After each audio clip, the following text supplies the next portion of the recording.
So first of all, odorants are chemical odor molecules against each type of animal must have a sophisticated smelling system that discriminates a large set of odorant molecules for foraging, social communication, and mating. It was found that odorant receptors ORs bind to various odor molecules in the environment, and those receptors are expressed in the olfactory epithelium of the nasal cavity.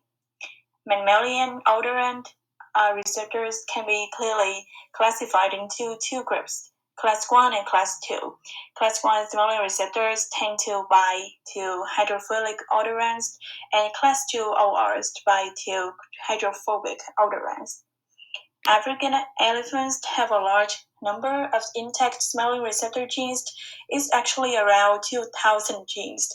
It is more than twice in dogs and 5 times more in humans. One of the most common receptor ligand pairs found in mammals is the primate autologs of the human OR, OR74, thus exhibiting extremely diverse potency and efficacy to two steroid ligands, androstenone and androstadienone.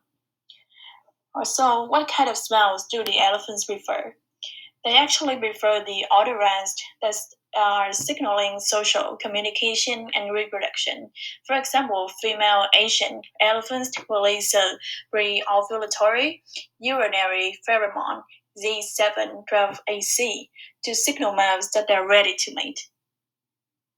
Now, let's get into the self-signaling mechanisms that allow mammals in general to have their remarkable sense of smell.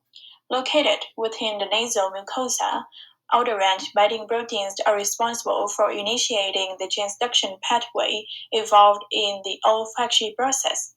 These proteins bind to odorant receptors found within the hair-like cilia that are a part of the nasal cavity and cause a change in the membrane potential due to the opening of some specific ion channels. However, it is important to know that the odorant receptors are coupled with olfactory-specific G proteins that act as second messengers and increase the generation of cyclic AMP, aka CAM, which further stimulates the involvement of both sodium and calcium ion channels. So, with the abundance of calcium ion channels, the depolarization of the olfactory sensory neurons is primarily increased by these specific calcium currents. Most of you have probably been exposed to a variety of gross smells before. Perhaps it might have been the foul locker rooms in high school or the smell of decomposing food in your compost bin, or even the suspicious odors that you may have experienced as you walk into a hotel room. Have you ever been exposed to these smells over a long period of time?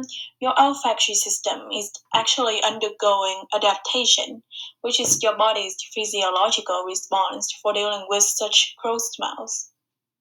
During adaptation, in response to continuous stimulus, there's a decrease in the occurrence of action potentials due to the decline in calcium ions, which we mentioned before is having an important role within this transduction process. With such a decrease in action potentials, your body has a diminished ability to distinguish between odors, and therefore over time have a less sensitive response and reaction to repulsive smells.